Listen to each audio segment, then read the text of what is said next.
Oke, Assalamualaikum warahmatullahi wabarakatuh. Perkenalkan, nama saya Rahmat Ferdinand. Saya dari S1 Akuntansi, Fakultas Ekonomi dan Bisnis Universitas Bengkulu. Pada kesempatan kali ini, dalam rangka memenuhi ujian tengah semester SMBD, saya akan menjelaskan mengenai database relasional dan pengaplikasiannya dalam Microsoft Access. Nah, sebelum itu, kita harus kenal terlebih dahulu database relasional itu apa. Jadi, database relasional itu merupakan sistem penyimpanan data itu dalam bentuk tabel, kemudian itu tabelnya saling terhubung atau membentuk relasi. Nah, setiap tabel itu terdiri atas baris atau record dan kolom atau field, di mana masing-masing fieldnya itu memiliki tipe data tertentu.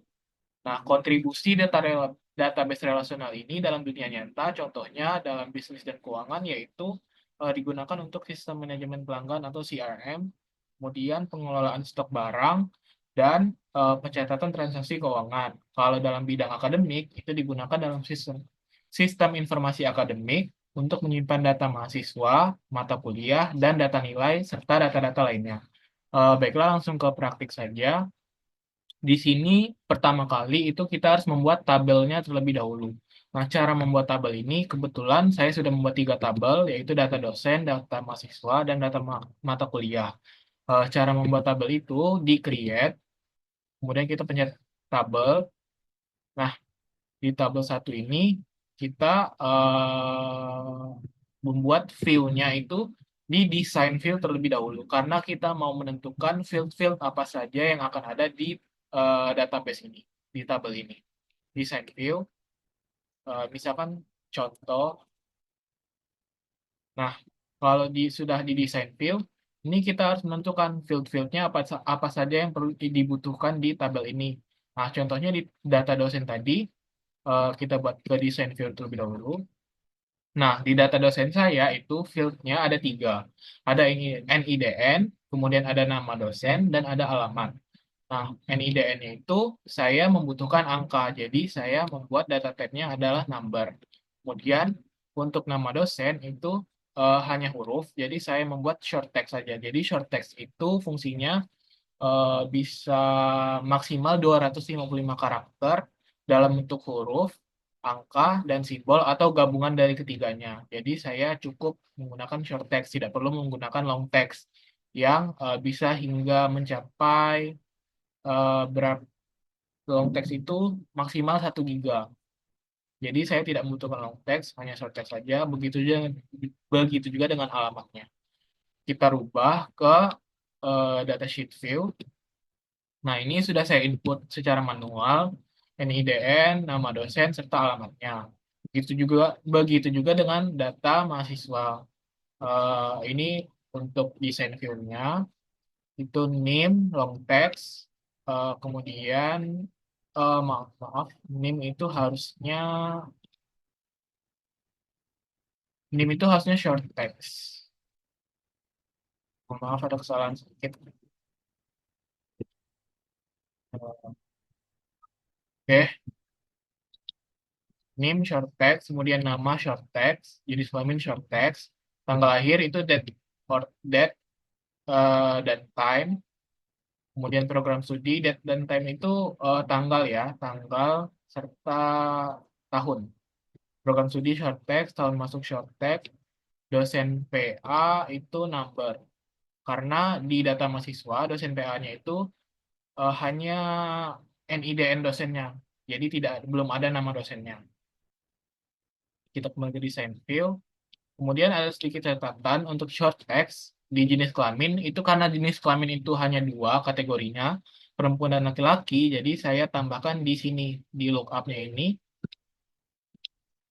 saya buat combo box display control-nya itu kita buat combo box. Kemudian untuk row source type-nya itu di value list, dan row source-nya itu ada perempuan, tapi di sini harus pakai apa, tanda kutip dulu terlebih dahulu di antara tulisan perempuannya, kemudian ditutup juga kutipnya, baru diberikan titik koma, kemudian begitu juga dengan laki-laki dipakai tanda kutip juga. Sehingga akan terlihat datanya di dalam bentuk datasheet view-nya itu seperti seperti ini. Jadi jenis kelaminnya itu tinggal dipencet saja, perempuan atau laki-laki, tidak perlu diketik manual satu-satu. Nah, ini juga sudah selesai. Kemudian untuk data yang ketiga yaitu data mata kuliah juga sama. Untuk desain filmnya itu seperti ini, kode mata kuliah short text, kemudian mata kuliah itu short text, SKS-nya number, kemudian dosen mengampunya itu number. Karena dosen mengampunya juga kalau di mata kuliah itu hanya NIDN dosennya. Kalau di data mahasiswa juga NIDN dosennya. Dan kalau di data dosen itu baru ada nama dosennya. Nah, gimana cara kita menggabungkan nih kalau mau tahu misalkan data mahasiswa dan data dosen PA-nya. Itu kan kalau di data mahasiswa kan data dosennya cuma NIDN-nya. Nah, gimana cara munculin nama dosennya itu nanti ada di query pertama. Teman-teman, mohon maaf videonya tercut. Jadi kita lanjut ke pembuatan query-nya. Jadi untuk query yang pertama itu gimana cara kita melihat siapa dosen PA dari mahasiswa. Dosen PA itu dosen pembimbing akademik. Nah, kalau di data mahasiswa tadi itu kan belum kelihatan nama dosennya. Jadi sekarang kita mau saring informasinya dengan query itu supaya cuma ada informasi nama mahasiswa, terus dosen PA-nya itu siapa. Nah, ini untuk query pertama itu kalau kita ini kebetulan query-nya sudah saya buat. Kalau mau saya contohkan lagi, ini cara membuat query itu create, kemudian query design, itu kita lihat dari tabel ini yang dibutuhkan itu apa aja. Jadi ada data mahasiswa dan data dosen. Itu kita masukkan tabel data mahasiswa. Ini bisa di drag, bisa juga dipencet select tables. Ini kita drag, kemudian data dosen. Nah, itu kan informasi yang kita butuhkan itu siapa nama dosennya, nama dosen PA-nya. Nah, itu kita masukkan informasinya. Sebelum dimasukkan, kita buat relation-nya dulu. Itu dari dosen PA ke NIDN. Nah, ini tabelnya sudah berelasi. Kenapa dari dosen PA ke NIDN? Karena data di dosen PA itu tadi NIDN dosennya. Dan NIDN itu sama dengan NIDN di data dosen. Nah, NIDN di data dosen itu merupakan primary key. Kemudian, eh, da- data type-nya itu, karena datanya itu sama persis, data NIDN dan data dosen PA itu, jadi ini data type-nya itu merupakan number, ini juga number. Nah, jadi kalau mau berelasi, itu dia data type-nya harus sama terlebih dahulu. Nah, kalau udah ditarik seperti ini udah ada relasinya, kemudian baru kita masukkan apa aja yang kita butuhin di query ini, informasinya. Itu misalkan name, kita drag ke sini aja supaya tidak manual, langsung saja di drag. Kemudian nama mahasiswa, kemudian program studi, misalkan. Nah, dan yang terpenting itu nama dosennya. Nah, kalau sudah seperti ini, sudah ada empat, misalkan informasi yang kita butuhin itu cuma empat ini, kita coba run query-nya. Nah, kalau sudah seperti ini, berarti sudah tersaring informasinya. Jadi ada name, ada nama mahasiswa, program studi, dan nama dosennya. Nah, sekarang nama dosennya sudah terlihat, sudah jelas. Bukan hanya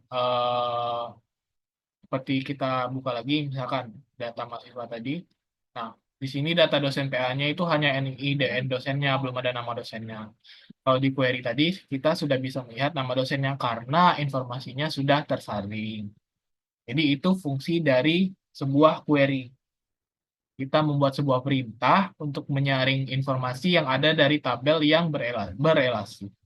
Ini kita close saja karena query satu ini sama saja dengan query yang sudah saya buat. Kalau ini kita close. Untuk query pertama sudah clear. Kemudian ada query kedua yaitu data mahasiswa dan data program studi. Nah, ini karena saya ingin melihat nama mahasiswa dan program studinya saja, itu jadi saya hanya membutuhkan tabel dari data mahasiswa.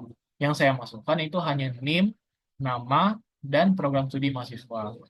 Jadi ini datanya sudah tersaring juga, beda dengan data yang awal tadi. Yang ini kan masih ada jenis kelamin, tanggal lahir, tahun masuk, dan NIDN dosennya. Kalau yang ini sudah lebih tersaring program studinya dan nama dan NIM-nya. Dan query yang ketiga itu data mata kuliah dan dosen pengampu. Kita buat desain field terlebih dahulu. Nah, ini tabel yang saya masukkan itu adalah tabel data mata kuliah dan tabel data dosen. Nah, kan kalau di data mata kuliah itu, dosen pengampunya juga hanya NIDN dosennya, belum kelihatan nama dosennya.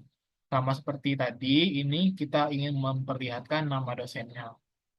Jadi di query-nya, itu saya buat eh, dosen pengampu ini saya drag sehingga dia berelasi dengan NIDN-nya yang merupakan primary key dari tabel data dosen. Nah, jadi ini kan data type-nya juga number, ini juga number, sama-sama number. Jadi data type-nya sama dan bisa berelasi. Yang saya butuhkan informasinya itu hanya kode mata kuliah, kemudian mata kuliahnya, SKS, dan nama dosen mampunya.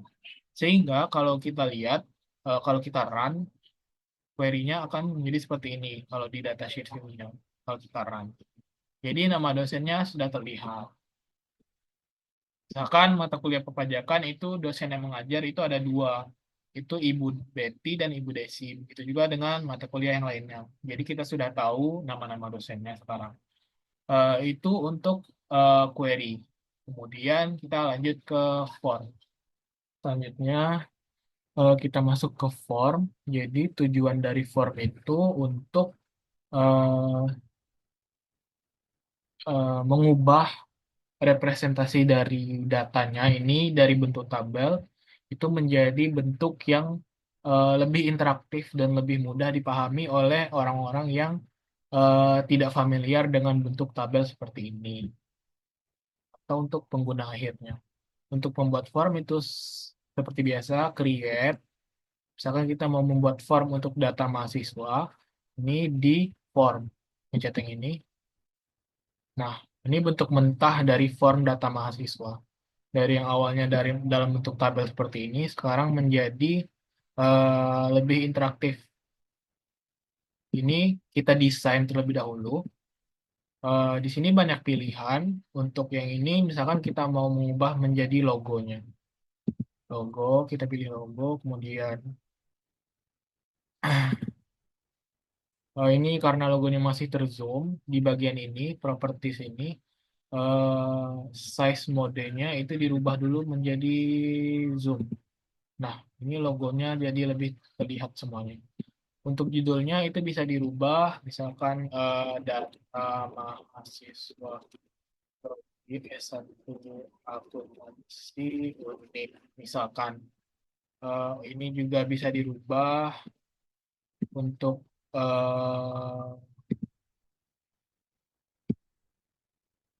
lebarnya itu seberapa itu bisa dirubah. Ini. Kemudian untuk warna backgroundnya ini bisa dirubah juga di format. Format ini misalkan berubah menjadi warna ungu misal. Ungu kalau di blok bisa sekaligus semua di blok misalkan jangan ungu eh, kuning misal kuning. Kemudian untuk fontnya warna fontnya kita ubah menjadi warna hitam supaya lebih terlihat semua. Sudah untuk membesarkan font juga bisa. Ini misalkan 12. Untuk mengganti font juga bisa.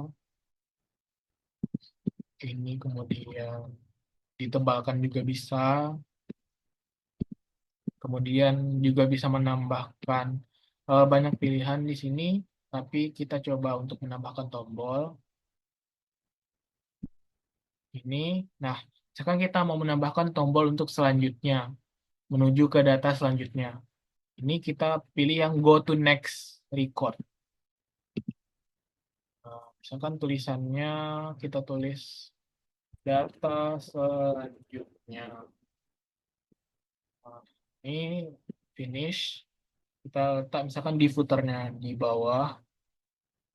Kan di sini kita mau merubah ini juga bisa di format, rubah bentuknya misalkan menjadi lebih 3D seperti ini.